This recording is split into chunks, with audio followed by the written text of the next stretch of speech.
ഷിഫക്ക് നമ്മൾ മരുന്ന് കുടിക്കണം, പാരസെറ്റമോളും പിന്നെ ബാക്കിയുള്ള ഇമ്മ്യൂണിറ്റി വർദ്ധിപ്പിക്കേണ്ട കാര്യങ്ങളൊക്കെ ചെയ്യുന്നതോടുകൂടെ റുഖിയ ചെയ്യണം. റുഖിയ ചെയ്യുക എന്ന് പറഞ്ഞാൽ വിശുദ്ധമായ ഖുർആൻ സൂറത്തുൽ ഫാത്തിഹ പ്രത്യേകിച്ച് 7 തവണ കുടിക്കുന്ന വെള്ളത്തിലേക്കോ പാനീയത്തിലേക്കോ തേനിലേക്കോ സംസത്തിലേക്കോ ഭക്ഷണത്തിലേക്കോ ഗുളികയിലേക്കോ ആണെങ്കിലും 7 തവണ ഫാത്തിഹ ഓതിയിട്ട് മന്ത്രിച്ച് ഊതുക. ഈ മന്ത്രിച്ച് ഊതാന്ന് എന്താ? മന്ത്രിക്കുക എന്ന് പറഞ്ഞാൽ മെല്ലെ ഊതുക എന്നതിനർത്ഥം.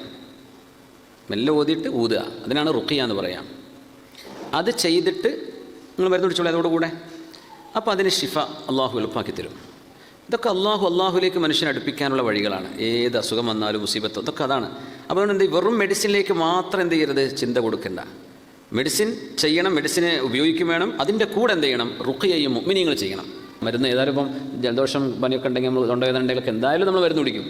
അതിൻ്റെ കൂട്ടത്തിൽ മിനിമം 7 ഫാത്തിഹ ഓതുക 7 തവണ. അദ്ഹിബിൽ ബഅ്സ റബ്ബന്നാസ് ഇശ്ഫി അൻത ഷാഫി, അല്ലെങ്കിൽ ബിസ്മില്ലാഹിർ റഹ്മാനിർ റഹീം മാത്രം 7 തവണ, അത്രേ പറ്റും. അങ്ങനെ 7 തവണ ആയത്തിൽ കുറിച്ച് ഓതിക്കോളൂ. ഇതൊക്കെ ഷിഫായിന് കാരണമാണ്. അള്ളാഹു എല്ലാ രോഗികൾക്കും ഷിഫ നൽകട്ടെ, നമുക്കൊക്കെ അള്ളാഹു ഷിഫ നൽകട്ടെ. നമ്മൾ പോലും അറിയാത്ത രോഗം നമ്മുടെ തടിമുണ്ടാവും. പിന്നെ അവസാനം വരെ സ്റ്റേജ് 4 എത്തിക്കണം, നമുക്കറിയില്ല. നമ്മളെ ദേഹത്തുണ്ടാവും, നമ്മുടെ ദേഹത്തുണ്ടായിരിക്കാം.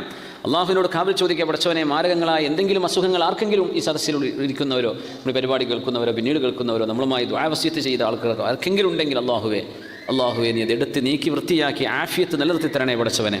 ആമീൻ യാ റബ്ബൽ. എല്ലാ രോഗികൾക്കും അള്ളാഹു ഷിഫ നൽകട്ടെ.